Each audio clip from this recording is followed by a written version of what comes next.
Hello there, fellow bookish beings. It's Cheska, and today I am so excited to share the 8 books that I have read for quarter 3, from ebooks to mangas to a new addition to my all time favorites list. A very exclusive list, so you already know how hard it is to get on that list. Of course, I'm kidding, we don't know each other that much yet, but we will work on that. So let's get started.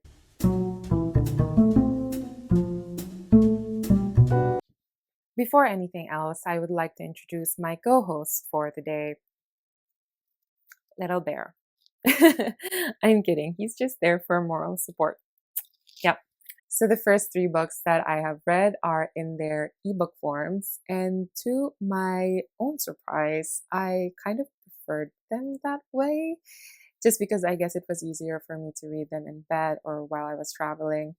Anyway, first book is The Murder on the Links by Agatha Christie. This follows Poirot and Captain Hastings as they investigate the murder of a rich man in his villa in France. So the murdered man sent Poirot a letter telling him that something is about to go down in his villa in France, so he better get there and investigate it before something really, really bad happens. But when Poirot and Captain Hastings get there, he's already dead. So we uncover how his death occurred and maybe some other deaths, I don't know. And I really like this story because Poirot and Captain Hastings really balance each other out. They're so funny. Poirot a bit, condescending know-it-all, and Hastings his more human side. And we and we are also introduced to Giraud, the French detective hound, as Poirot would call him. And I don't know, I found it very charming because at least to me, it was sort of kind of like a nod to the way that Sherlock Holmes is as a detective. Just so funny. And just when I thought from a few chapters of reading this that I knew who the murdered man is. Actually, I changed my answer 3 times. And my last answer, I was sure. I was so sure that this person was the killer. Poirot turns to me and says, that, you are not using your little gray cells, my friend. Anyway, it was an amazing mystery novel. And I mean, not just a mystery, but the story as well. Definitely one of the Agatha Christie books that I would recommend to anybody alongside The Murder of Roger Ackroyd and and Then There Were None. Amazing mystery novels by Christie. Moving on to the next book, we have, well, actually, it's a short story, and it is The Fall of the House of Usher by Edgar Allan Poe. Now, if you want something horrifying, sharp, quick, but again, horrifying, then this is the book. Well, this is the short story for you. I first heard about this because of the Netflix show, which was, well, not equally as incredible as the short story, but incredible on its own. And basically, we follow a man who visits his childhood friend, Roderick Usher, and her sister, Madeline, in their very eerie, deplorable, decaying mansion.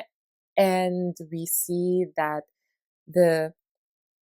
we see that Roderick and Madeline are dying, and then Roderick tells us very slowly why and how his family line is dying with him.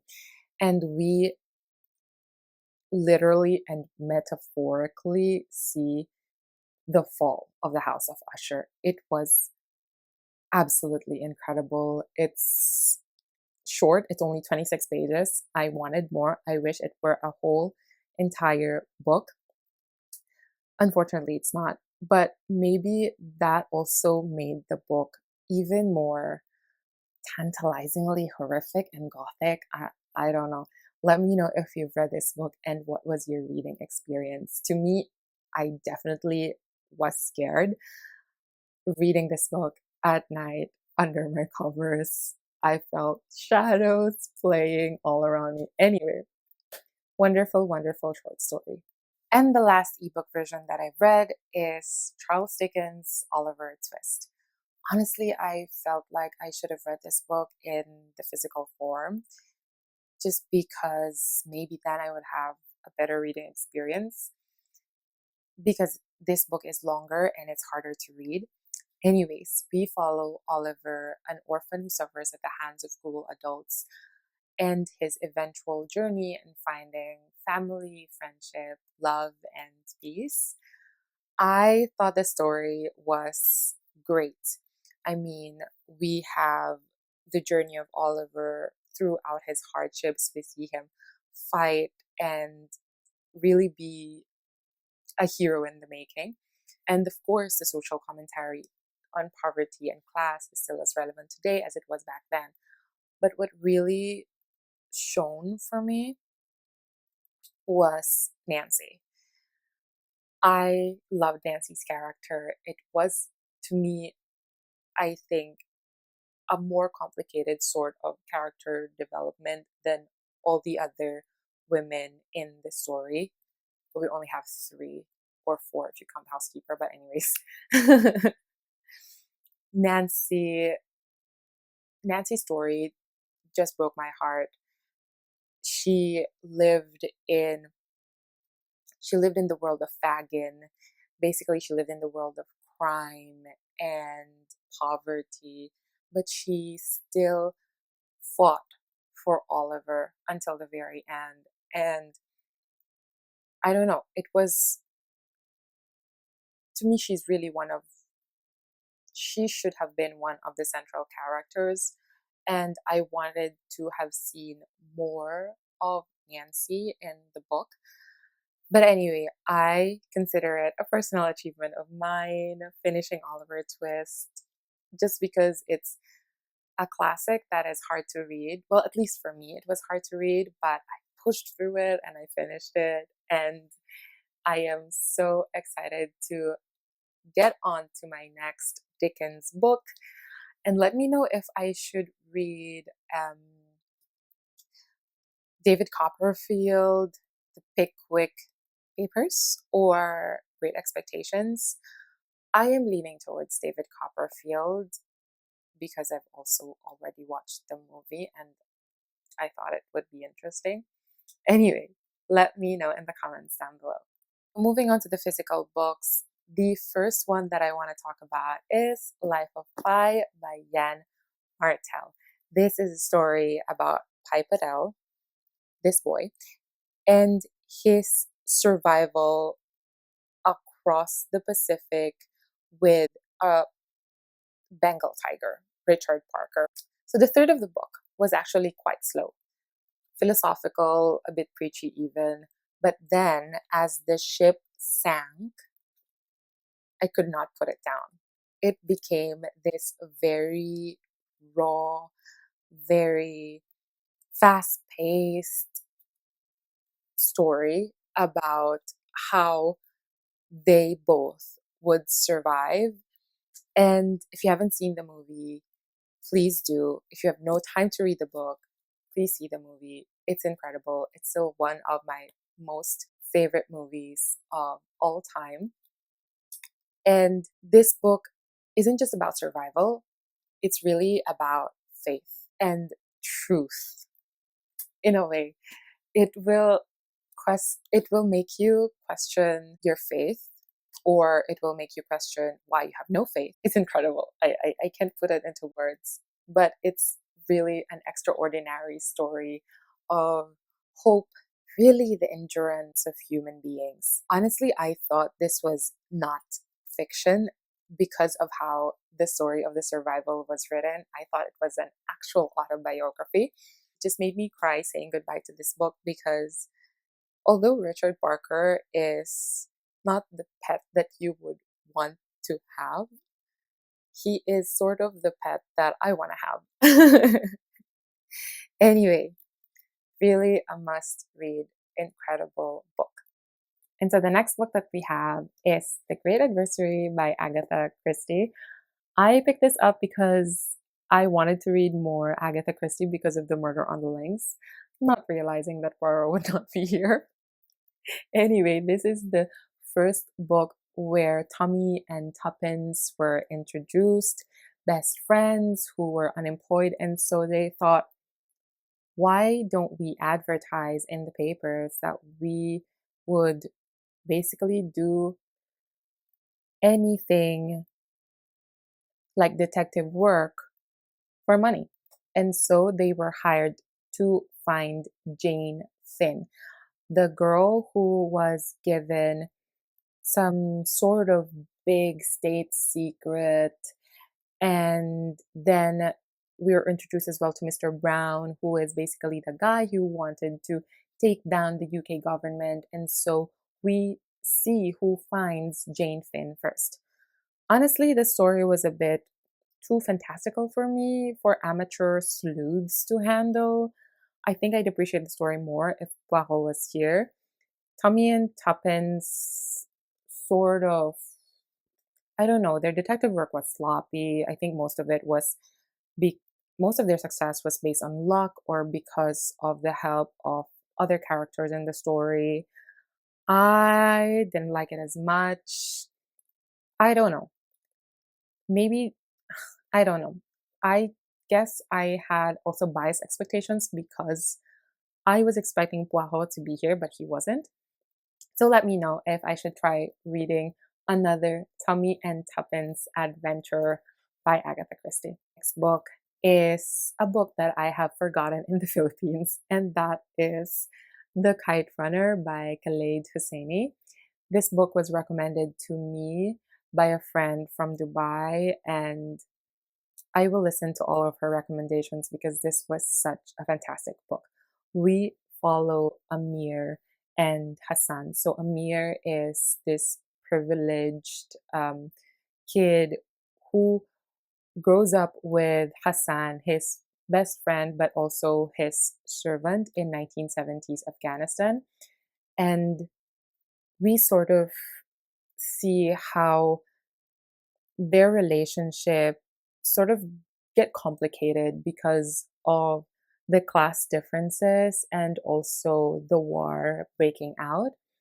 And so in the story, Amir and his father had to flee to Afghanistan, had to flee rather from Afghanistan to the United States. And we see Amir spending his life seeking redemption from the moment that his relationship and Hassan's completely break down because of the one event in the book that I will not spoil for you. So, if you want a story that explores the nuances of what it means to be family, what brotherhood means, friendship, then definitely read this book. But I do not recommend this book lightly because this book has a lot of triggers like abuse, violence, and trauma. The ending of the book was definitely not the happiest ending of all time, but it was hopeful. And I really liked it because it sort of gives the message that life doesn't always tie up very neatly, but healing is always possible.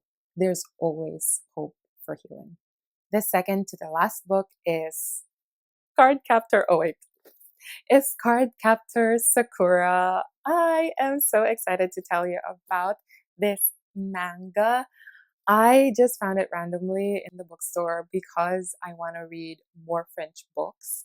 And I thought the best way to ease myself into reading French is a book with pictures. And so I thought, why not mangas? And voila, I found this. If you do not know Card Captor Sakura, it's an anime manga about our girl Sakura who discovers a book of Clo in their house. And when she opened this book, the Clo cards were, I think, basically released and they went out everywhere. And then here, our little guy, Quero or Kerberos, was released as well. And he becomes her guide into collecting all of the Clo cards in the world because otherwise they would wreak havoc. And actually, so if you see this thing, her wand right here, let me just get one thing. Actually, sort of turns into this necklace, and then when she needs it, she holds it. She says a spell, and it becomes like a staff wand. And when I found this in when I found this in Madrid, I was freaking out, and I thought it was a sign because I have the manga and I have this little key that looks like her wand. Anyway, I'm just fangirling here. But the first book is, I mean, you know my bias already, so it's absolutely amazing for me. It was just like I was reliving my childhood memories with watching this with my childhood friends, and it was an incredible experience. Oh, I just wanted to tell you that this is how the Clo card looks like from the back, and this is how the Clo card looks from the front. So when Sakura um, has her wand, she basically has to tap the Clo card like this, and then the essence of the Clo would flow back into the card, and it would be like this. And as a bonus, I also found this inside of the book. So it just made me really, really want to now collect all of the volumes I can find. And yeah, Cardcaptor Sakura, please try it if you haven't already. And the last, but not the least, is drumroll for Anne of Green Gables by Lucy Maud Montgomery. This is the book that is now one of my all-time favorite books. I did not know why it took me so long, even after watching Anne with an E, to read this. But now I finally have, and I just love this book so much. We follow Anne Shirley, an orphan who was mistakenly adopted by Marilla and Matthew Cuthbert. Basically, they wanted a boy to help Matthew run the farm, but they got Anne. And Marilla initially wanted to return her, but then she changed her mind. And then we follow along with how they really became such a sweet and loving family at Green Gables. I also loved the other side characters in Avonlea, like Diana, for example, the perfect bosom friend, and of course, Gilbert Blythe, who I already knew was going to be a special character for Anne. But it was so amazing to just witness their love-hate relationship throughout the years. We start with Anne at, if I'm not wrong, 11. And this book spans 5 years of her life. And at the beginning of the book, Anne actually has paragraphs and paragraphs of lines, just her talking incessantly. And at first I thought, it's not like in the series where I can just listen to it or have to read throughout her entire dialogue in the book. But then I got used to it. And it made me learn words. And she made me want to use my imagination even more, even as I'm an adult. And then we see that in the latter part of the book, her dialogues become smaller and smaller. And I thought that was such a subtle way of Ellen Montgomery showing us that Anne is growing up and being a little bit more reserved because she's thinking more than she's speaking. And it was just really a fantastic journey reading this book. I laughed. I cried. I cried from laughing. I cried because I wanted to cry. It was quite amazing. So if you want a book that is very endearing, very cozy, a book that feels like magic, even though it has no magical elements whatsoever, then please read Anne of Green Gables.